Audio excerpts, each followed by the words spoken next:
Jorge, buenas tardes. Muy buenas tardes. Gracias por venir en este lluvioso día que anunció meteorología. Sé que es súper difícil moverse por una ciudad prácticamente inundada por la amplia cantidad de agua que corre por nuestras calles. Seco los gallos, seco. Los paraguas están todos ahí atrás, secos.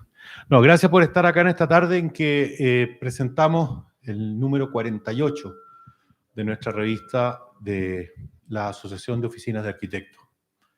Esta reunión es en sí mismo un momento importante para nosotros porque no solo vemos a caras conocidas, sino que también oficinas que recién se integran, algunas el día de ayer, a nuestra asociación. También es un momento importante porque ratifica lo que ya es una tradición, que es... ¿Aquí nomás me paro? Ya, ok. Que es hacer de esta revista y de este esfuerzo editorial una tarea de nuestra asociación. No es fácil, no es evidente hoy el día publicar. Publicar es cada vez más difícil y cada día más costoso. Y si a eso se le agrega el esfuerzo editorial que ha hecho el comité editorial y el director de la revista que nos acompaña ahora, por acá, de darle a los números, a los últimos números de nuestra revista del año 45, 6, 7 y ahora el 8, darle un contenido temático, más allá del proyecto original que es y sigue siendo la muestra de obra arquitectónica, permitiendo con eso que la revista alcance a públicos distintos, a audiencias interesadas y que afecte, ojalá, políticas públicas en temas que sí son de nuestra profesión en arquitectura y ciudad. En ese sentido, rescatar los temas de esta revista, y ya escucharán la presentación propiamente de la revista, es también un desafío especial, porque nos hemos propuesto no solo contribuir a la condición diagnóstica de los temas, en los números anteriores, vivienda, campamentos o vivienda irregular, sino que también a la solucionática. Y ahí aparecen los proyectos, aparecen las instituciones, aparecen las articulaciones privado-públicas y aparecen las capacidades de imaginar, influir con información primero y luego con acción en la formulación de nuevas políticas públicas. Es por lo tanto un momento bien especial porque nos reúne como asociados, nos reúne como oficinas, nos convoca en torno a un tema, pero fundamentalmente nos llama a pasarlo bien y a celebrar nuestra asociación. No me voy a alargar mucho más porque me dijeron que eran 2 minutos. Así que voy a darle la palabra a Yves Sansón, el director de nuestra revista, para que le haga una presentación. De verdad les agradezco estar acá, sean bienvenidos y ojalá lo pasemos súper bien porque les prometo que el programa es intenso y variado. Muchas gracias.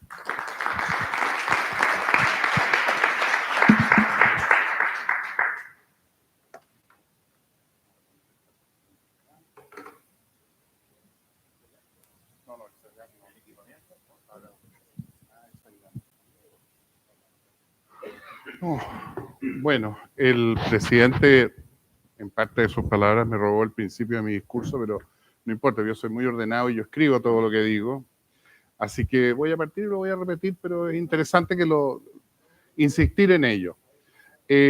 Hoy día presentamos nuestra revista AOA número 48. Este es el 6º número, desde la número 45, en que nos hemos metido en temas más contingentes y que preocupan a muchos arquitectos en el país. Y como todos ustedes saben, publicar una revista, como decía el presidente, es un desafío enorme y más aún en versión impresa. Ya casi no hay revistas impresas en los kioscos, uno no ve nada, prácticamente no hay revistas. Nuestra profesión pasa por momentos muy complejos en los que la burocracia y las incertidumbres de todo tipo nos han puesto barreras difíciles de sortear. Aún así, nuestras oficinas de arquitectura continúan diseñando proyectos y acomodándose a los vaivenes de la coyuntura y las turbulencias sociales, políticas y económicas que nos rodean, sobre todo en estos últimos años. Este año nuestra asociación celebra además 25 años de vida, de una existencia en la cual durante estos años hemos crecido y logrado posicionarnos en los medios y en la opinión pública con posturas claras respecto del rol de la arquitectura en la calidad de nuestras ciudades y barrios.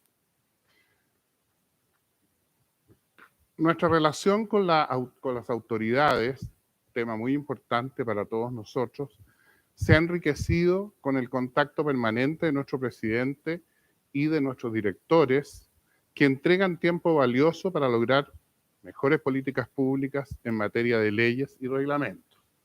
No siempre se tiene éxito en esta labor, que es muy compleja y las autoridades a veces muy esquivas. En este contexto, nuestra revista aborda en este número aspectos insoslayables para los arquitectos, como lo son los problemas patrimoniales, urbanos y arquitectónicos que afectan a nuestras ciudades y barrios. Es así como en el ámbito del patrimonio y en nuestra alianza estratégica con el Ministerio de las Culturas, las Artes y el Patrimonio, publicamos un ensayo de Germán Hidalgo con prólogo de Javiera Benavides respecto de la obra del arquitecto Claude-François Brunet de Benne para el Teatro Municipal de Santiago, titulado Arquitectura y República. La entrevista central esta vez consideró plasmar en este número al arquitecto Premio Nacional de Arquitectura Fernando Pérez Oyarzún, que no nos pudo acompañar hoy día porque está en Buenos Aires, conformando una comisión para elegir dentro de una terna al futuro director del Museo de Bellas Artes de Buenos Aires. En esta entrevista conoceremos más aún de su obra, publicaciones y reflexiones sobre la misión de los arquitectos y las futuras generaciones de estudiantes de arquitectura. En la sección Arquitecto Invitado, entrevistamos al joven arquitecto chileno de 36 años, radicado en China, Marcial Jesús, revisando su recorrido con nuevas propuestas llenas de formas geométricas y color en espacios públicos alrededor del mundo. El reportaje central esta vez se centró en proyectos de recuperación urbana en nuestro país y concretamente en Antofagasta, Salamanca y Coyhaique, para profundizar en propuestas de regeneración de barrios y comunidades locales. Va a ser el tema central de nuestro conversatorio hoy día. Continuando con nuestro ciclo de arquitectura de la modernidad en Latinoamérica, publicamos, gracias a la colaboración de Miquel Adrià, las obras más destacadas de la arquitectura del siglo XX en México. Como parte central de la revista, en la sección Obras, en la que publicamos las obras de los socios, en este número publicamos 7 obras construidas que destacan en el ámbito de la arquitectura de nuestras oficinas. En este número, esta vez, la tesis que publicamos corresponde a un estudio sobre Émile Duarte y la elaboración de un espacio urbano en la ciudad universitaria de Concepción, realizado por Cristian Berríos Flores para optar al grado de doctor en la Universidad Politécnica de Cataluña. En la sección concursos, publicamos el concurso de F para la reutilización y habilitación del antiguo edificio de Correos de Chile. Publicamos el concurso Proyectar a Conciencia. También la experiencia detonante 3, que se realiza en un trabajo conjunto entre las oficinas de AOA y alumnos de taller de la Universidad del Desarrollo. Y por último, el Concurso Nacional de Proyectos de Pregrado 2021. Como recuerdo de un encuentro de arquitectos, terminamos nuestra revista con una referencia al encuentro de Caburga que se realizó hace 40 años entre un grupo de jóvenes arquitectos de entonces, hoy destacados profesionales, algunos de los cuales ya no están con nosotros. Para terminar, no puedo dejar de agradecer a todos nuestros auspiciadores y a los miembros de nuestro comité editorial, Francisca Pulido, Lucía Ríos, Gabriela de la Piedra, Javiera Benavides, Andrea Kuchakovich, Sofía Naboldi, Valentina Pérez, José Pepe Rosas, Pablo Altíquez, Alberto Texidó, Sebastián Rosas y Pablo Riquelme. Todos ellos son destacados profesionales que nos regalan su tiempo y conocimiento gratuitamente para el éxito de nuestra revista. Por último, recordar que la revista 49 ya está en curso, por lo que esperamos que nos envíen sus obras para ser evaluadas por el comité curatorial para publicar cada día más proyectos de nuestros socios AOA. Muchas gracias.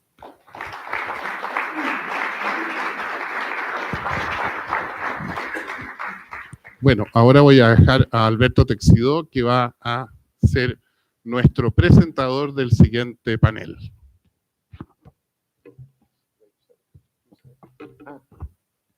Voy a usar esto. Muy bien. Buenas tardes a todos. Como saben, en la invitación ya se anunciaba el conversatorio que hemos preparado desde lo que trabajamos en la sección de reportaje de la revista sobre recuperación de centros urbanos, ¿cierto? Que trajo experiencias de planes, proyectos, procesos participativos y discusiones sobre gobernanza que nos parecieron excelente excusa para traer a los autores de cada uno de esos trabajos, pero también de alguna manera extraer de esas experiencias posibilidades de plantear estos procesos en otras ciudades donde no han ocurrido. Sabemos que la recuperación de centros urbanos es un tema que nos ocupa y preocupa, y así lo quisimos hacer. Voy a presentar a los participantes del conversatorio, partiendo por el moderador, Fernando Marín. Luego que los presente a los cuatro, pasan al podio y comienza la conversación. En primer lugar, presentarles a Fernando. Es arquitecto socio de MAO Arquitectos, docente de la Universidad de Chile, exdecano de la Facultad de Arquitectura de la Universidad Mayor. Tiene experiencia gremial tanto en el Colegio de Arquitectos como en esta AOA. Gracias, Fernando, por aceptar esta invitación a esta conversación. Además, ha participado en cartas públicas que también gatillan su interés por el asunto. Luego presento a Nicolás Sepúlveda, que es director director ejecutivo del CREO Antofagasta, una oficina de planificación y coordinación urbana que trabaja para el desarrollo sostenible de la ciudad. Es arquitecto con más de 15 años de experiencia en el desarrollo urbano y planificación estratégica en el sector privado, gremial y público. Hasta el 2020 fue jefe de planificación administrador regional, jefe de planificación y administración regional del gobierno regional de Antofagasta, donde desarrolló el plan regional para los años 2018-2022 basado en ventajas comparativas de Antofagasta, potencial de energía renovable, actividad logística, desarrollo de minería y turismo, asociado al patrimonio, costa, astronomía y diversas temáticas. Ha liderado también el plan maestro urbano, el equipo del borde costero, y apoya las iniciativas estratégicas y tácticas junto al municipio, gobierno regional y servicios públicos, comunidad y empresas privadas. Gracias, Nicolás, por haber venido desde Antofagasta para acá. También nos acompañará Piera Sartori y Mario Carreño. Piera es arquitecto y postítulo de Arquitectura del Paisaje en la Pontificia Universidad Católica de Chile. Mario también es arquitecto de la misma universidad, con estudios de posgrado en la misma universidad y pregrado en la Universidad Católica de Valparaíso. Ambos son profesores de taller de proyecto en la Escuela de Arquitectura de la Universidad Católica de Chile. Trabajan juntos desde el año 2000, año en que forman Carreño Sartori, arquitectos, desarrollando obras públicas y privadas, expuestas y publicadas en diversas muestras nacionales e internacionales.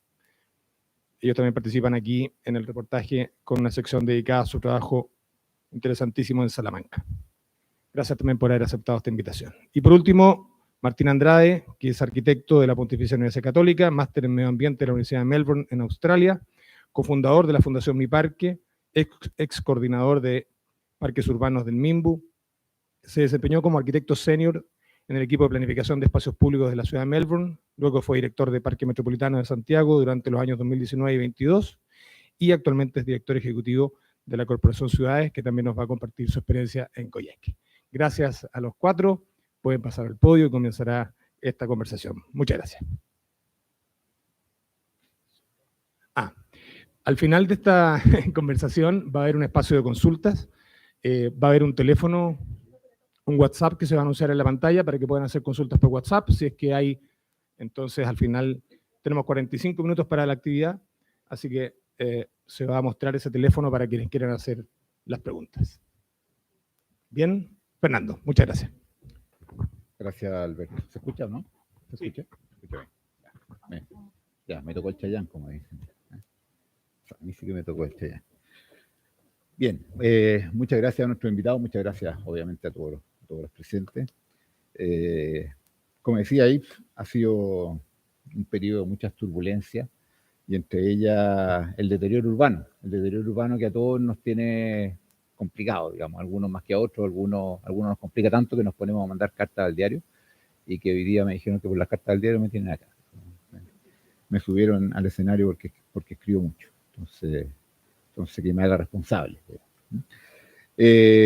Bueno, efectivamente, o sea, a mí en particular el deterioro urbano que se ha generado especialmente estos casi 4 últimos años, me complica desde cómo la ciudadanía pierde el cariño con su ciudad, con sus barrios, y cómo la autoridad no reacciona. O sea, una bulia, una anomia, digamos, absoluta, frente a un deterioro que sigue creciendo, digamos. Conocemos mucho todo acá el caso de Santiago Centro, donde se pone en prioridad en cambiar nombres más que en recuperar barrios, digamos. Conocemos el caso Concepción, tuvimos la oportunidad de estar en la Trienal, que tiene también un centro bastante deteriorado. Aquí en Santiago se están pintando fachadas, pero siguen todas las fachadas blindadas, digamos. Están muy bien pintadas, pero siguen blindadas porque es imposible despejar sus ventanas. La Serena, su centro también sigue con un nivel de deterioro impresionante. Valparaíso ya otro tema. O sea, eso es casi inaudito el estado en que se encuentra el centro de Valparaíso. O sea, casi Valparaíso completo. Entonces, en ese sentido, tenemos unos invitados de lujo acá que nos van a ayudar quizá a ver desde otra perspectiva, digamos, cómo reencantar a la ciudadanía con su ciudad, a veces desde cero. O sea, el caso de Salamanca me parece, o sea, muy particular, digamos, de gente que quizás no se identifica mucho con su localidad, o se identifica desde un tema muy doméstico, y de repente empieza a ver que tiene un potencial mucho mayor, desde proyectos específicos que empiezan a detonar cosas. El caso de Creo Antofagasta, desde una planificación más macro, y el caso de Coyhaique, que es una situación de un poco mayor escala que Salamanca, digamos, y tiene mucho más identidad con su ciudad, pero que está partiendo recién desde la etapa de la participación, digamos. Entonces tenemos la planificación, tenemos el proyecto específico y la participación como tres aristas desde donde abordar esta conversación, digamos. En el caso de Creo Antofagasta, Nico, Creo Antofagasta nace de una iniciativa de BHP Billiton a través de la Fundación Minera Escondida, Fundación, vaya paradoja en estos minutos, digo, que siendo una entidad privada en la que invita, digamos, a todos los entes, a distintos entes, a participar de este diagnóstico primero de Antofagasta, y luego una planificación de macroescala, digamos, que ha perdurado de alguna manera en el tiempo. Entonces la pregunta va por ahí, o sea, ¿cómo se relacionan con estas autoridades que van cambiando con el tiempo? Y sin embargo, este plan maestro que pareciera tener Creo Antofagasta sobre la ciudad se mantiene. O sea, y cómo logran comprometer a estas autoridades que van cambiando con esta visión de largo plazo para poner en valor, para rescatar los atributos que puede tener la ciudad, o poner nuevos atributos en una ciudad muy larga, de 25 kilómetros casi de largo, digamos, y con una relación casi visual con el mar, pero muy poca relación física con el mar, digamos. Entonces, ¿cuál ha sido la estrategia de mantener esto permanente en el tiempo? Estrategia de generar como una gobernanza, en el fondo, y que las autoridades que van pasando la respetan, digamos. O sea, ¿cómo se va generando eso? ¿Cómo se priorizan los proyectos? ¿Cómo se definen cuáles proyectos van antes que otros? Cuéntanos un poco la experiencia que han tenido en ese aspecto. Gracias, Fernando. Bueno, ¿se escucha? Sí. Saludos a todos. A ver, Creo Antofagasta nace de una particularidad. Antofagasta es como un Chile potenciado. Antofagasta es un generador de riqueza, pero es un atractor de pobreza. Una ciudad que ha crecido mucho, muy desorganizadamente. El Estado va a un cuarto de la velocidad del desarrollo industrial minero. Y se ve escondida, empieza a ver que a pesar de que construían multicanchas y cosas, no se veía un cambio en la ciudad y no veía un plan. O sea, no había un plan. Las autoridades no tenían todas las autoridades tienen visión, pero nadie sabía cómo ejecutar una visión y nadie sabía cómo hacer cambios sistémicos. Y ahí es donde sale esta idea de generar esta oficina que consolida desde la gobernanza el plan. O sea, el plan viene después de consolidar y de llamar a los actores, después de llamar a la participación ciudadana. Ahí hubieron malones urbanos, hubieron talleres primero, pequeños talleres con las distintas autoridades, y esto es súper importante, con funcionarios públicos que eran quienes llevaban partes importantes, quienes sacan el RS, y que luego pasan a ser autoridades o mando ya de mando más bajo a mando ya medios altos. Es súper significativo esto, porque efectivamente cada autoridad tiene una visión, o cree tener una visión que es bien particular, pero que generalmente es más o menos lo mismo, pero nadie tiene el plan de cómo hacerlo. Entonces se va consolidando esta gobernanza y se genera un trabajo súper profesional. Eso creo yo que también es súper importante decirlo. El trabajo, creo, de Antofagasta, yo vengo con Francisco, que es mi jefe, mi director de desarrollo, no es urbanismo cósmico. O sea, no es que nosotros planificamos según el cuarto menguante no, aquí hay datos. ¿Dónde están las brechas? ¿Cuáles son las brechas? ¿Cómo es la ciudad? Esta ciudad de 30 o de 20 kilómetros de largo y de 2 de ancho. Chuta, empezamos a ver que, por ejemplo, toda la inversión y toda la infraestructura y el equipamiento público estaba bajo la línea del tren. La línea del tren divide Antofagasta en un oriente y un poniente. Pero toda la gente, y sobre todo la gente de escasos recursos, están sobre la línea del tren, con muy poca conectividad al equipamiento urbano y al principal espacio público que tiene cualquier ciudad costera, que no es ni un misterio, es una ciudad de 2 kilómetros de ancho y 20 de largo, con un borde costero precioso. No puede dejar de mirar su borde costero, y la gente va al borde costero y ahí es donde se encuentra. Ahí es donde se encuentra, como decía Aravena, sobre Copacabana, ahí es donde se encuentra el gallo que vive en una mansión de 5 millones de dólares con el que vive en la favela. Entonces se desarrolla esta visión que tiene métrica, tiene datos y tiene más que la poesía, que después va surgiendo, tiene una manera de entender la ciudad y acciones sistémicas para ver la ciudad. Y esto es bien importante, porque cada autoridad después va priorizando cosas. Pero cuando a mí hoy día me piden, oye, pucha, ¿sabéis qué? Los vecinos de esta población me están pidiendo esta plaza, ya, señor gobernador, por decir una autoridad.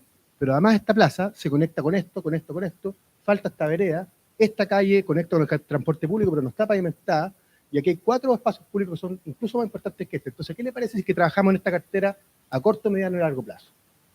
Las autoridades duran 4 años, que se reelijan. Un proyecto público, y nosotros tratamos la tesis del CREO inicialmente era bajar un proyecto de 6 años a 3 años, no, eso no pasa. O sea, cualquiera que ha trabajado en el sistema público, a menos que sea una placita, un proyecto de envergadura dura 6 años y no hay nada que hacer. Entonces, lo que estamos nosotros hoy día trabajando es, bueno, cómo generamos cartera, proyectos a largo plazo, que son complejos de mantener, y por eso es importante la gobernanza, la participación y el trabajo profesional, porque la autoridad de turno cambia y se pierde el interés, y el aportante también pierde el interés. O sea, el aportante vive, a ver, que la gente valore lo que estoy haciendo. Una minera que gasta miles de millones de pesos en aportar a una ciudad cuando ve que en 4 años no pasa nada. Entonces vamos trabajando hoy día con tácticas urbanas, proyectos medianos y los grandes proyectos que al final consolidan barrios. Esa es un poco la estrategia que hemos logrado. Es complejo, pero principalmente la alianza con los principales tomadores de decisión a escalas medias nos ha funcionado, y con la ciudadanía, obviamente, que respalda los proyectos, que vive los procesos participativos y con los cuales las tácticas urbanas también le van entregando mejoras provisorias, pero reales en su calidad de vida en tiempo real, van consolidando este trabajo que hace que permanezcan proyectos y que se hagan a más largo plazo, como por ejemplo la playa de la Chimba que diseñó Amalteo Fernández, que es un lujo de playa y de caleta en el sector más necesitado de la ciudad, en el sector norte, donde no había nada, y eso se va consolidando en el tiempo en base a este trabajo que es bien sistemático, bien de hormiguita, bien de a veces saber irse a las trincheras y saber en qué momento aparecer más, porque si no aparecen suspicacias, ser profesionales, que tratan de cambiar la visión. Ahora nos pasa que a veces uno con una autoridad habla algo y te dice que no, y a los 2 años te dicen, ¿sabéis que no me ha funcionado nada? ¿Por qué no volvemos al plan? Pucha, que lata, perdiste 2 años, pero bueno. Ahora, ese desarrollo usted está siempre dentro de un plan y tiene una serie de proyectos que se van priorizando. A veces a lo mejor algunos se desprioriza porque otro por la contingencia pasa a ocupar un lugar prioritario, valga la redundancia.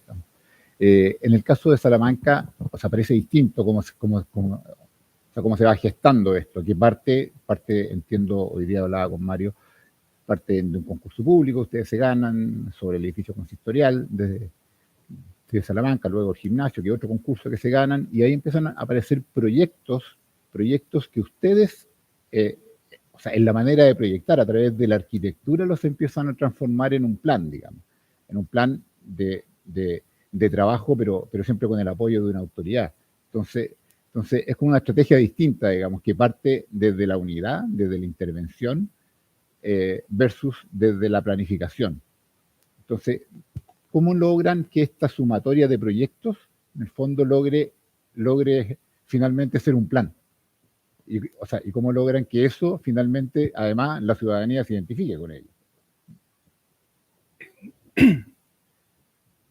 Bueno, estaba pensando justamente a raíz de esto del plan, que lo primero que nos parecía o relevante era como una educación abierta, por decir, no específica. Nosotros siempre recitamos a Germán Banem, que era profesor de taller, nuestro de taller de arquitectura, pero que era urbanista en Providencia, y hablaba esto de que el urbanismo, el paisaje y la arquitectura era una misma cosa, como una misma unidad en el recorrido, ¿no es cierto? Un poco como la promenade de Le Corbusier o lo que sea.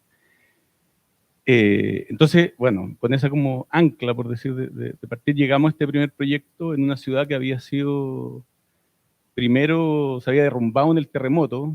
También nos podemos acordar un poco de esta destrucción que ha habido ahora de repente del centro, que pierde un cierto cuidado que ya tenía ganado, y vino como las máquinas del MOP y botaron el 30% de la ciudad. Nos tocó en la Católica ir a defender, Pepe Rosa que está por ahí, cuando estábamos en el taller, ir a defender a Linares, a Talca, para el terremoto 2010, las edificaciones de Estado que son súper recuperables. Y después hubo una segunda catástrofe en que todas estas calles tenían un arbolado de jacarandá. Era una ciudad de un piso de teja, parecido a Vicuña, y con un arbolado de jacarandá que un alcalde en algún minuto taló, el 80 o por ahí. O sea, dos desastres, dos catástrofes. Y llegamos con este concurso a un sitio dentro de esta ciudad de fachada continua que había ya quedado como sin dientes, por decir. Y un edificio 4 pisos en un contexto de un piso y un valle encajonado como el Valle del Elqui. Entonces lo que propusimos era primero como una gran apertura al frente de la plaza de armas y recoger la vereda y subir con esta vereda a los 4 pisos hasta una terraza en el 4.º piso, pero abierta. Y ese subir era transparente, era en una fachada que estaba abierta a la plaza. Entonces, como una ciudad de una escala en que lo que se valora en parte es como lo familiar, lo cercano, son primos, son amigos, conocidos, vecinos, y se ven, van a hacer un trámite y de la plaza sentados llegan y subían por la rampa y tú veías no sé, a la abuelita que iba a hacer este trámite. Entonces ahí se va produciendo una vinculación entre el espacio público, la continuidad de los recorridos, los usos asociados, en que este proyecto ya dio la continuidad del recorrido y lo abrió al interior urbano, y apareció la geografía en el edificio. Y después el segundo concurso, que tú mencionabas, del gimnasio, que eran 3 lotes separados por pandereta. Hicimos una operación súper... bueno, la primera era como vaciar la gradería, dejarla a la vista y vacía, sin estructura, que fuera un gran hall a la sombra en el norte. Y después propusimos en una conversación, y ahí empezó algo bonito en un diálogo con el alcalde, que veía la parte de las gestiones, es muy, muy dinámico, tiene formación de abogado, entonces se maneja súper bien con la gestión de fondos, con las leyes, etc. Y nosotros veníamos de la parte súper más arquitectónica, y entonces botamos las panderetas y se propuso abrir esto, y él lo acogió y se regaló uno de los suelos, que es este gran plaza de acceso. Se abrió la cancha de fútbol y este gran hall que era como del gimnasio inicialmente con estas panderetas pasó a ser como una plataforma deportiva grande. Y ahí después vino ya más, el mismo alcalde gestionó con la responsabilidad social de Pelambre una serie de otros proyectos, entre los cuales el que conectó todo esto, las veredas del casco histórico. Y ahí también, la Piedra les puede comentar más, pero también, bueno, medimos todas las puertas. La propuesta fue un fondo de un mismo color, un Budnik gris claro. Medimos todas las puertas residenciales y comerciales, se hizo un levantamiento de 16 manzanas iniciales, después siguió, y se cambiaba a negro al frente de cada puerta. Entonces aparecía como una alfombra que reconocía lo individual de cada casa o del comercio, y por el otro lado el gris constante era un poco lo que hace el Paseo Ahumada, que es una pieza urbana de 8 cuadras, Y en cambio en Buenos Aires cada edificio tiene uno verde, cada uno resuelve con su propio pastelón, entonces bien individual. Esto como que mezclaba los dos. Y ahí después hicimos como unos corredores verdes y un arbolado que recuperó esto. Que la Piera les fue... Bueno, pero ahí como que lo que hicimos, o sea, básicamente fue como entender cómo había sido este arbolado antiguamente. Con los jacarandá, habían unos pocos jacarandá, de hecho que el edificio consistorial también se retranqueó, que se ve en la fachada, porque habían 2 jacarandá antiguos, pero no los pudimos recuperar finalmente. Pero este plan lo que planteaba era como recuperar esos jacarandá, añadir otro y también darle escala a la ciudad, porque la ciudad había perdido un poco los tamaños mayores, poner plátanos orientales en esa parte y jacarandá y vilca en lo otro, que son 2 árboles de la misma zona geográfica. Pero en el fondo yo agregaría como lo que dijo Mario, que el trabajo desde el proyecto, lo que planteaba era como reconocer el propio lugar de este territorio, de este valle, en cada proyecto. O sea, la persona, claro, que va subiendo por la rampa y va recorriendo y llega al último piso, mirando la ciudad, mirando la plaza y mirando este valle, que Salamanca tiene algo súper lindo, que no es la ciudad nomás. Salamanca son todos los pueblitos de todos los valles de 3 afluentes de los ríos. Entonces, es súper lindo eso, y además después de esto, que en la revista salen estos proyectos, pero además hay muchos proyectos que también están en este territorio. Entonces, se empezó también a producir una identidad también en eso. Hay unas cubiertas de varios ¿cómo se llaman? Gimnasios, digamos, y varias canchas. Entonces, también ha habido eso también, que ha empezado a ser una detonante de unir como más allá de solo la ciudad de Salamanca. Ahora el tema de la identidad que tú mencionas es súper importante cuando uno lo cruza con la participación ciudadana, y ahí pasamos a Coyhaique, digamos, que tiene un gran lema, la ciudad que queremos. O sea, yo estuve en la Bienal del 2015 que teníamos como lema el país que queremos, digamos, éramos más ambiciosos. Bueno, y como los fenicios, o sea, cada uno al final les ponía lo que quería, digamos, pero bueno, o sea, nunca llegamos al país que queremos, pero en el caso de la ciudad que queremos y la identidad que mencionaba Piera, o sea, ¿cómo se logra en esa participación que ustedes están partiendo con este proceso o sea, donde quizás creo les puede aportar mucho en su experiencia, digamos? O sea, ¿cómo se logra que la gente salga un poco de su urgencia, de su calle, de su barrio, digamos, para pensar en la ciudad? Porque la gente de Coyhaique sin duda que tiene, o sea, bastante identidad, se identifica mucho, digamos, con Coyhaique, porque está muy encerrado, o sea, tiene sus características bien como particulares Coyhaique, digamos, pero igual la gente tiene su urgencia, su propia calle, su propio barrio primero. Entonces, ¿cómo lograr una conversación con ellos y que piensen en una ciudad, que piensen en algo más amplio? O sea, ¿cómo es el proceso que están llevando adelante? ¿Aló? ¿Se escucha atrás? Sí. Bueno, primero, muchas gracias por la invitación. Grandes amigos, grandes profesores, personas acá, así que un gusto estar por acá. Hay asientos liberados acá también a los que están atrás, aprovecho de dar el dato. ¿Qué momento estamos viviendo para hablar de las ciudades y la complejidad que es generar ciudades? Me tomo un poco las palabras de Nico. Nosotros como Corporación Ciudades, esta es una corporación bastante joven, parte del año 2019, con un experimento en Coyhaique, en Punta Arenas, y luego la segunda instancia es Coyhaique. Y básicamente lo que queremos nosotros es generar un gran pacto de ciudad, un gran acuerdo de ciudad. Como se decía ahí en la introducción, me tocó trabajar un tiempo en Melbourne en el equipo de espacios públicos, y ahí hay una cosa que es muy bonita, que pasa, y que es que cuando los alcaldes asumen, cuando las autoridades asumen, no hay una hoja en blanco, hay una ruta que está trazada, y esa ruta está trazada por la ciudadanía. Y un poco lo que nosotros soñamos como corporaciones justamente es trazar esa ruta. No es la ruta del alcalde, no es la ruta del gobernador, es la ruta ciudadana. Lamentablemente en Chile esto no es obligatorio, en el caso de Melbourne es obligatorio trazar eso y que cada municipio tenga ese pacto social, ese pacto ciudadano, que permita justamente proyectar la ciudad a futuro. El rol del alcalde no es poner encima su visión o sus cosas, es sacar adelante la agenda ciudadana. Ese alcalde podrá aportar, apoyar, acelerar, eventualmente incluso incorporar nuevos proyectos, pero eso requiere una validación ciudadana. Hoy día, también cuando uno se da cuenta de decir, bueno, ¿cómo hacemos mejores ciudades? Nosotros creemos que hay 4 elementos que son fundamentales. Lo primero es medir. Hemos avanzado mucho como país en medir. Lo segundo es dialogar, tener estas instancias en todas las ciudades, pero diálogos de verdad, fraternos, de escucha, no simplemente de juntarnos y hablar de qué es lo que necesitas y que esto fuera como una lista de supermercados.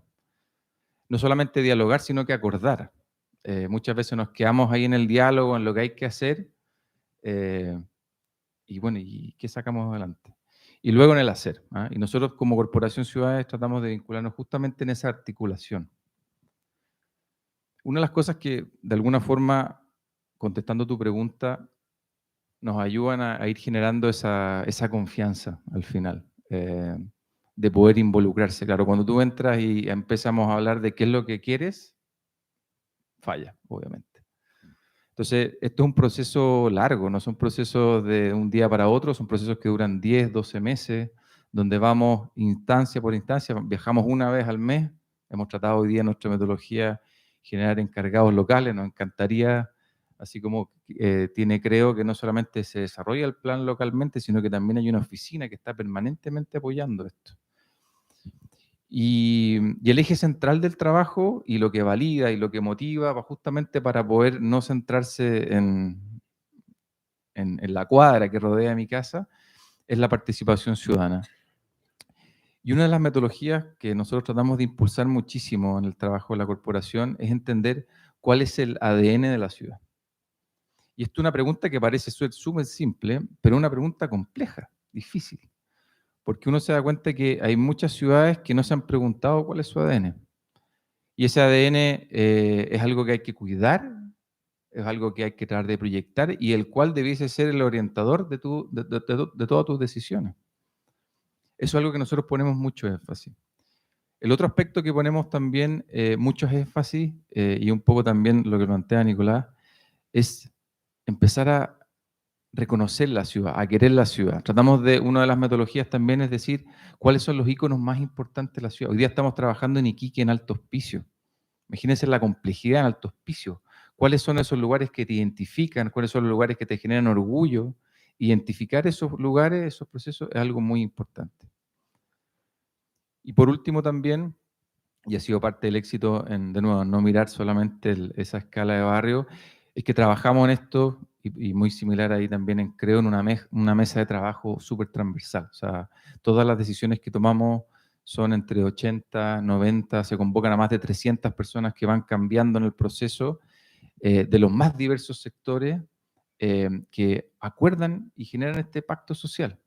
Entonces, en la mesa, y pasa mucho, la gente va con su agenda y va con su proyecto estrella, y todas esas cosas bienvenidas sean. Pero llega un momento donde tenemos que priorizar los desafíos que tiene la ciudad. Y esos desafíos son múltiples, y tenemos que ser capaces de decir, bueno, ¿cuáles son los más importantes? Y luego de definir esos desafíos, tenemos que hacer una segunda etapa, que es la dolorosa también, que tenemos que todas las iniciativas que levantamos, todas las iniciativas que está pensando el mundo público, el mundo privado, esa iniciativa que el alcalde está en su corazón, tiene que ponerla sobre la mesa y tenemos que entre todos definir cuáles son las que creemos que son más importantes en estos 4 o 5 desafíos. Muchas iniciativas obviamente quedan ahí fuera y eso logra que finalmente todo lo que queda finalmente asuma otra escala, una escala que finalmente se transforma en la escala del bien común. ¿Cuál viene a ser como la estrategia para priorizar esos proyectos, digamos? O sea, en el caso de ustedes, parten con un proyecto que pudo haber sido súper disruptivo, 3 pisos en una ciudad que tiene un piso, digamos. O sea, 3 pisos es como un rascacielos en Salamanca, digamos. Entonces puede haber sido muy disruptivo, digamos. Entonces siempre, no sé, todos nosotros, o muchos de los que estamos acá, cuando estábamos estudiando, estaba como en boga estudiar el plan Mitterrand en París, ¿no es cierto?, que distribuía edificios emblemáticos por distintos barrios para que generaran un impacto y un desarrollo en esos sectores, digamos. Estábamos hablando hoy día en la tarde de que aquí se pretendió con el Congreso llevarlo a Valparaíso y que desarrollara Valparaíso, y fue todo lo contrario. Digamos, está el mismo edificio donde está y el barrio sigue exactamente igual a como estaba hace 30 años que estaba el Congreso en Valparaíso. No sé. O sea, y pasa con nuestros proyectos.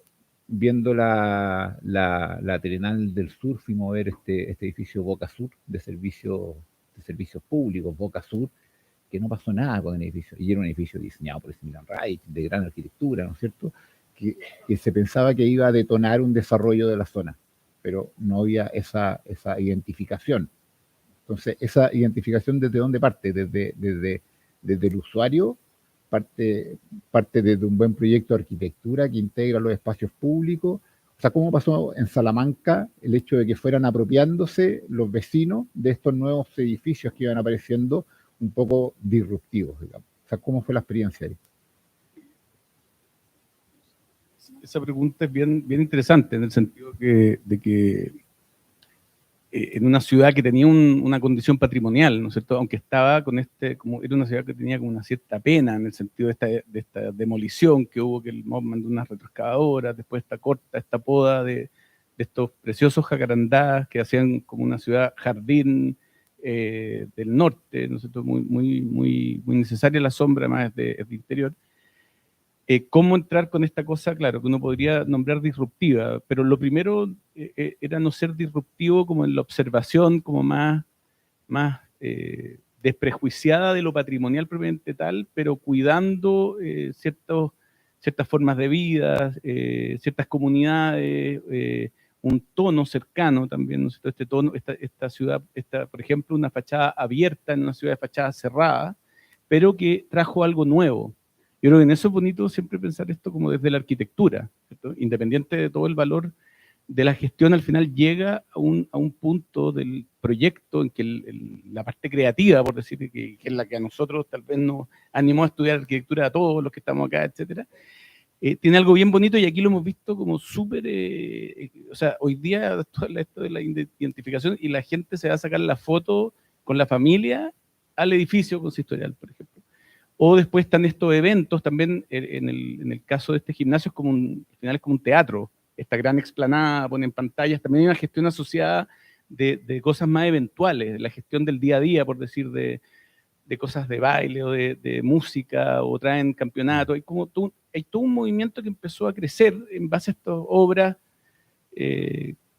centrales, por decir, y empezó a aparecer como un entremedio. Y se produjo ese cuidado de la ciudad, que el que uno echaría de menos en los casos que tú nombraste al principio, o en ciertas situaciones de daño. Estas obras nuevas dan una cosa en esta escala que también es bien cuidada, como decía la Pierre, en una escala como casi familiar, ¿no es cierto? Y allí pasó algo que es súper interesante, y que esta edificio han sido parte como una reidentidad. Y la misma gente del municipio tienen esta idea de que pasó algo como de una cosa nueva, por decir.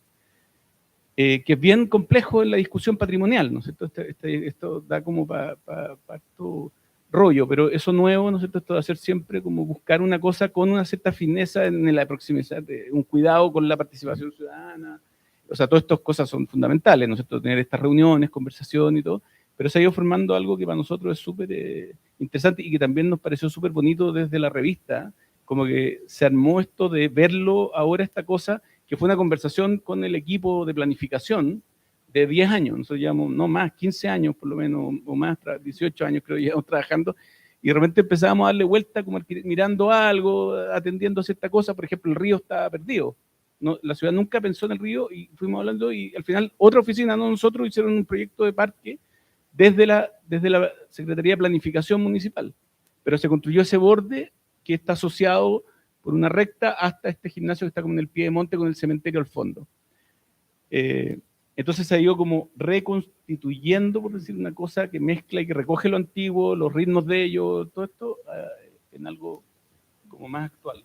Y de hecho la plaza de armas estaba bien, o sea, no había proyecto, y estaba súper deteriorada, habían árboles súper deteriorados, y el proyecto del edificio también gatilló que la municipalidad y el CECPLA de la municipalidad hicieron el proyecto. Nosotros lo ayudamos un poco, pero eso fue súper virtuoso, en el sentido de de que yo como que pienso que cuando uno trabaja desde la obra, digamos, si uno hace una buena observación, lo que tú decías ahí del lugar, uno reconoce el lugar y eso generalmente va a continuar, proyecta ciertas cosas en el espacio.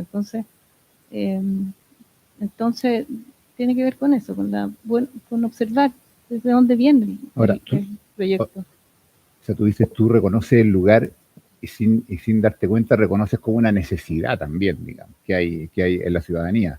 O sea, tú mencionaste a Hermann Bannen, digamos, de lo que él proponía, o sea, estos pasajes por Providencia, entregando incentivo en altura, qué sé yo, si es que tú conectabas son dos calles. Yo siempre recuerdo una frase que dijo el Pepe Rosa, que está por ahí, o sea, no es de él, digamos, pero es de Solá Morales, que dice el deber de la arquitectura privada de entregar valor público, a través de la arquitectura privada, entregar valor, o sea, valor público. Y veo que las obras que ustedes han ido desarrollando hacen eso, digamos, o sea, esas como, o sea, aparte de la arquitectura, que es muy buena arquitectura, tienen una gran gracia que entregan un valor público. Entonces, entregan sombra, o sea, sombra que tú dices, sombra, pero en Salamanca la sombra es un valor público, sin duda, digamos. Entonces, eso ya se está dando de alguna manera en muchas obras, o sea, en proyectos de gran escala, como el proyecto del Mercado Urbano Tobalaba, por ejemplo, que entrega una conexión en diagonal entre un cruce muy concurrido de Tobalaba con Providencia, Poquindo, una diagonal, qué sé yo, lo hizo Nueva Las Condes hace un tiempo con este Boulevard Central, lo hicieron hace mucho tiempo en el centro de Santiago con las galerías que están entre los edificios. Entregar valor público, entregar la posibilidad de simplemente pasar de una calle a otra, digamos, y aprovechar de poner algunos locales, digamos, pero simplemente conectar, digamos. O sea, en ese sentido, en Antofagasta está el proyecto de las pasarelas, digamos, que soluciona de alguna manera este paso de la línea del tren. O sea, ¿en qué va ese proyecto? ¿Cómo ha sido recibido? Porque ese fue un concurso que se desarrolló con nuestro patrocinio, participamos desde la OA en ese concurso, claro, aquí se organizó y siempre presente ahí. Entonces, ese es un proyecto que, claro, es una pasarela, pero el valor público que otorga ese proyecto es de una trascendencia notable, porque te evita caminar 2 kilómetros hasta la única pasada que hay, y con una barrera seguramente. Entonces integra la ciudad de una manera importante. O sea, ¿qué es lo que está pasando con esos proyectos que a todos nos entusiasmó mucho, que fueron jurados y están ahí en desarrollo, digamos? ¿En qué etapa están? Hablábamos recién de la priorización de proyectos, y hay proyectos que con cierta autoridad no se han priorizado. Lamentablemente, en este caso, ese proyecto no ha tenido un avance muy grande. Hemos trabajado más en calle Maipú, que era uno de los ejes que tenían que conectarse, que es el eje con el mall, donde hemos hecho una ampliación peatonal, hemos hecho tácticas urbanas, mediciones, etcétera, y hemos trabajado con Ciudad Emergente, trabajamos con espacio lúdico, pero en la pasarela misma o en el cruce mismo no lo hemos seguido abordando. Hemos estado avanzando también en La Chimba, que era otro de los cruces, donde está la playa del Teo, y también ya tenemos priorizado en licitación por parte del MOP todo el acceso que va a generar también justamente el cruce. En Antofagasta, una de las grandes problemáticas es cómo uno accede al borde costero, que es el principal espacio público, y que tú para llegar tienes que atravesar literalmente la ruta 1. O sea, la ruta costera de Chile pasa por la costanera de Antofagasta, y eso significa que yo, para ir a la playa con mis cabros chicos, tengo que pasar por una carretera por la que pasan camiones con concentradores. Estoy siendo literal, no estoy siendo figurativo. Literalmente yo tengo que pasar. Entonces, efectivamente, es un proyecto súper importante. Ahora, el tipo de solución en ese concurso fue súper interesante, porque había algunas partes donde se planteaban pasarelas, pero el concurso ganador en gran parte no fueron pasarelas, fueron pasos a nivel que hacían que la costanera, y yo estoy de acuerdo con eso, la ruta 1 no tiene que ser la costanera de Antofagasta, hay que mover la ruta 1. La ruta 1 tiene que tener semáforo y tiene que tener pasos a nivel de suelo, o sea, el auto tiene que parar, el peatón es el que tiene que cruzar, y esa visión que viene desde hace un buen rato, yo creo que hoy día ya se está entendiendo más a nivel de autoridades y a nivel de técnicos. Hace un tiempo probablemente, y yo creo que tiene que ver con el hecho de las construcciones que van pasando. Al principio todos los técnicos de Antofagasta decían, hay que hacer pasarela acá, hay que hacer pasarela allá.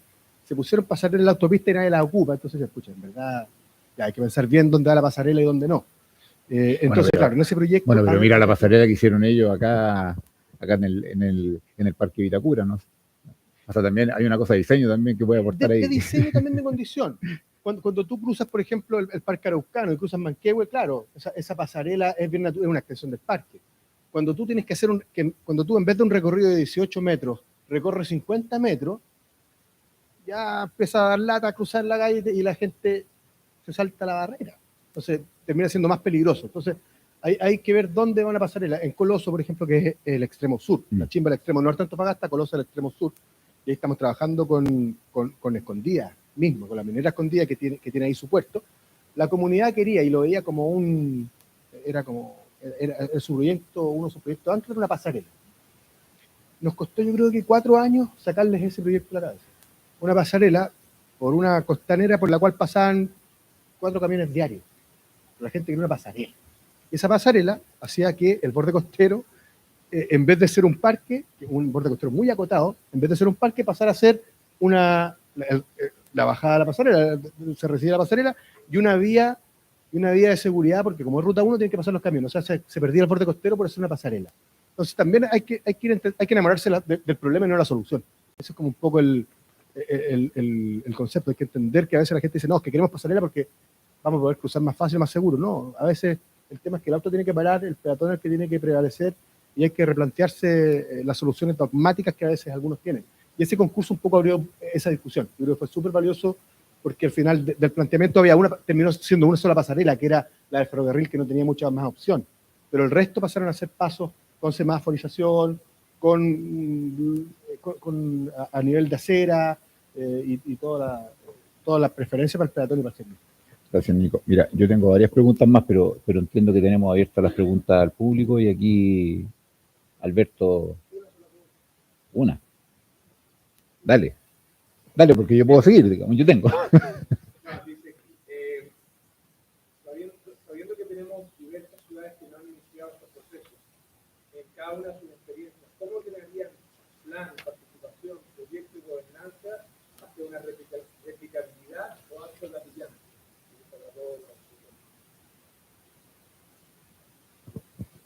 Ya que tengo el micrófono, voy a hacer una acotación. Yo creo que van todas juntas y son todas súper importantes. La gobernanza es fundamental para la trascendencia del plan.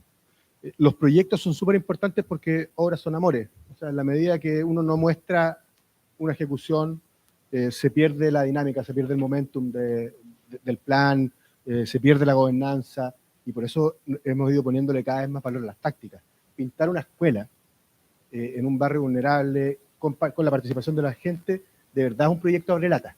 O sea, al principio estamos pintando el barrio más complicado de Antofagasta, y al principio me decían, oye, no voy a arreglar la bonilla con 2 pinturas. No la voy a arreglar con 2 pinturas, pero no voy a poder conversar con la gente de la bonilla si es que no les doy un regalo al tiro. O sea, es súper importante siempre, desde mi experiencia, yo he trabajado en el sector público y privado, corto, mediano y largo plazo. Si alguien no tiene eso claro en temas urbanos, no está entendiendo la problemática. O sea, pensar en solamente proyectos a largo plazo, es muy probable que el 80% de los proyectos desaparezcan porque no hubo un momentum que se mantuviera. Oye, aló, no puedo estar más de acuerdo y agregar también un elemento. Nosotros destinamos harto tiempo, harta energía a conformar bien las personas que tienen que estar en las conversaciones, en los primeros encuentros. Eso es algo que puede parecer una cosa como que uno podría derivar y decir, oye, invítate aquí, invítate allá. Hacer esa cuestión con cierta conciencia, con ciertos parámetros, de entender cuáles son las organizaciones sociales, pedir los catastros municipales, hacer cruces de información, entender los temas de paridad de género, el tema de los pueblos originarios, el poder generar una metodología en términos con quién tienes que conversar desde el comienzo, es fundamental. Uno muchas veces tiende en estos procesos como a ir sumando gente en el camino. Nosotros tratamos de, ojalá, equivocarnos lo menos posible al momento de iniciar la conversación. Un paso en falso ahí puede ser fatal. Pero puede acertar en la elección de los grupos iniciales de conversación. Pero siempre hay que ir como descubriendo esos liderazgos que puede haber en ciertos lugares, que puede ser, el alcalde, o puede ser un ciudadano común y corriente que va tomando más vuelo, digamos. Yo le he comentado hoy día a Mario un caso que me tocó conocer en Bahía Mansa. Bahía Mansa, una localidad, pequeña localidad, que postuló al proyecto de pequeñas localidades del MIMBU, 700 millones creo que era, o menos, digamos, para hacer una pasarela que conectaba Bahía Mansa, que está acá arriba, con su caleta, que está como 300 metros más abajo, digamos. Entonces, el tema era hacer como un puente, digamos, o sea, un recorrido más seguro para los pescadores. Pero tenía un alcalde que junto a ese proyecto, con un proyecto de veredas participativas y con un proyecto de Quiero mi barrio, y de 700 millones pasó a 5.000 millones. Pero puras iniciativas que están en la legislación, que él las podía postular, o sea, y armó un equipo para poder postular todo esto, se hizo asesorar bien, bueno, y con 5.000 millones, Bahía Mansa hoy día es casi una ciudad, digamos, pero hay un liderazgo. En el caso de ustedes se dio eso también, o sea, un liderazgo del alcalde que se preocupó de esto y que llevó adelante el proyecto, porque entre medio no estuvo el alcalde y se pararon todos los proyectos. Entonces, si bien puede haber una gobernanza, si no existe el liderazgo, tampoco va a funcionar, digamos. Sí, ahora, yo creo que eso es como sumamente importante en cómo se gestiona casi todo y cómo se mueve la ciudad también, ¿no es cierto? Como que hay harto de oportunidad, intervenciones que se pueden llamar tácticas, pero a veces son como una suerte, ¿no es cierto? O también que tienen que ver con esta cosa como creativa. Los ejemplos que tuviste de los pasajes del centro, que son los primeros, sería que fue como una cosa de darse cuenta de una oportunidad, ¿no es cierto? Y explotar este flujo peatonal, qué sé yo, por unos terrenos potencialmente disponibles, como los tuvieron después acá. Entonces también yo creo que es muy difícil darle un orden. Yo no sé si el orden va por la planificación. O sea, uno diría que la planificación del plumonazo, por decir, es la que nosotros por lo menos valoramos en cierto sentido. Yo creo que es bonito lo que tú dices, mira, puede haber un plan que es una sombra, una ciudad en sombra, por ejemplo. Pero después en general son intervenciones que van siendo bien puntuales, específicas, oportunidades de fondos que aparecen o de terrenos disponibles en el caso más inmobiliario. El caso del Parque Metropolitano donde estuvo Martín es súper bonito ver la cantidad de arquitectos que han pasado por ahí desde el primer plano de Thais o desde el observatorio Foster, el astrónomo que vio y llevó el observatorio arriba. Y después han pasado muchos otros arquitectos haciendo obras mayores, menores, y al final es como un ecosistema de momentos, ¿no es cierto? Y no sé, el Parque Metropolitano tiene, ¿cuántos planes maestros tiene? Al final se va haciendo como en la sutileza de obra por obra también, pero con esa visión mayor. Ahora darle un orden yo creo que es como imposible, no sé. Es una priorización difícil, digamos. Yo estoy súper entendido acá, no sé ustedes, digamos, pero, así que si alguien tiene preguntas, no sé si han llegado más, ahí, Fernando.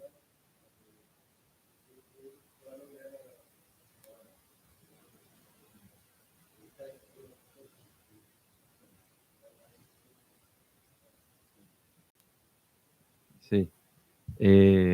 A ver, un poco desde mi experiencia, claro, yo soy, o sea, muy vinculado al tema de los parques. Yo también soy cofundador de la Fundación Mi Parque, donde la participación ciudadana incluso es la construcción de esos espacios, y creemos que justamente ahí está la apropiación, ¿ya? Yo soy director ejecutivo de esta corporación hace 1 año y medio, y un poco la mirada que tenemos y el convencimiento personal es que queremos empezar a hacer ciudad con la ciudadanía desde el comienzo. Si es que hoy día lo que vemos es que la ciudadanía, por lo menos desde la inversión pública, empieza a participar una vez que está definido qué se quiere hacer, cuál es el programa, dónde se va a hacer, muchas veces viene con la tipología lista, la escuela tipo A no sé cuánto, el consultorio, y recién ahí la gente participa. Eso no solamente ha generado conflictos que han hecho inviables los proyectos, sino que también ha generado una inequidad impresionante. Nosotros hicimos un cruce entre todas las ciudades que hemos estado trabajando últimamente, y también un análisis en otras ciudades que hicimos análisis de inversión. Nos metimos al Banco Integrado Proyectos, donde quienes han trabajado en el mundo público saben a qué me refiero, pero donde toda la inversión pública está.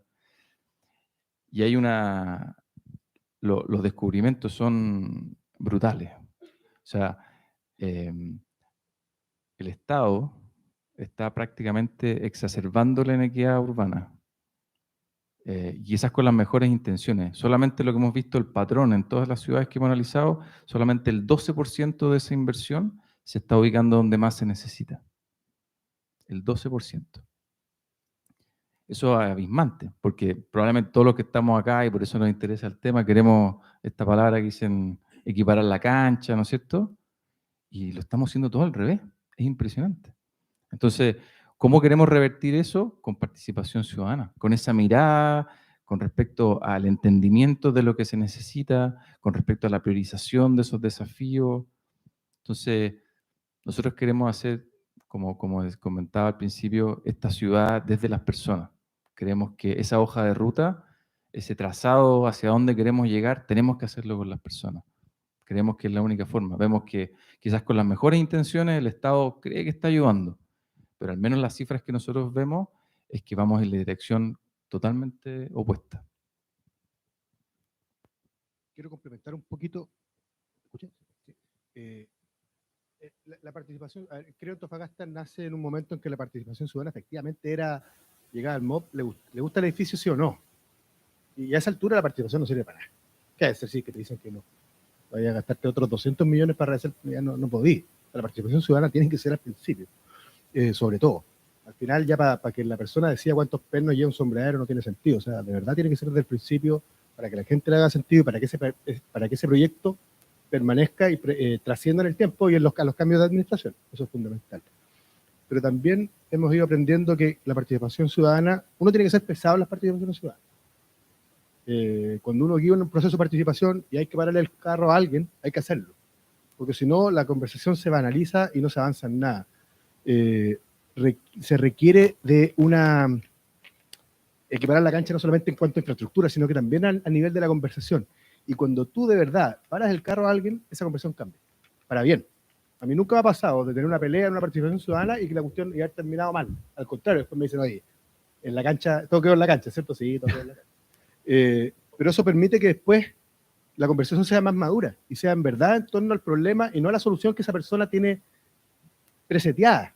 O sea, no porque quería un techito de no sé qué, que lo vio en una revista. No, a ver, tú necesitas eso, necesitas eso. O tenías este problema. No, en verdad tengo este problema. Ya, la pasarela, lo que hablaba recién. Su problema era cruzar de manera segura a la costa. Pero la solución, ellos tenían grabada la solución porque decían, ¿a qué va a venir la gente si no va a ver la pasarela? Yo decía, tenemos lleno de pasarela en la autopista y no veo a nadie yendo a ver pasarela. Entonces, la participación tiene que ver también con es una conversación madura. La participación ciudadana tiene que ser una conversación madura en torno a la problemática, increciendo desde el principio y que lleve efectivamente a trabajar los problemas reales. Sí.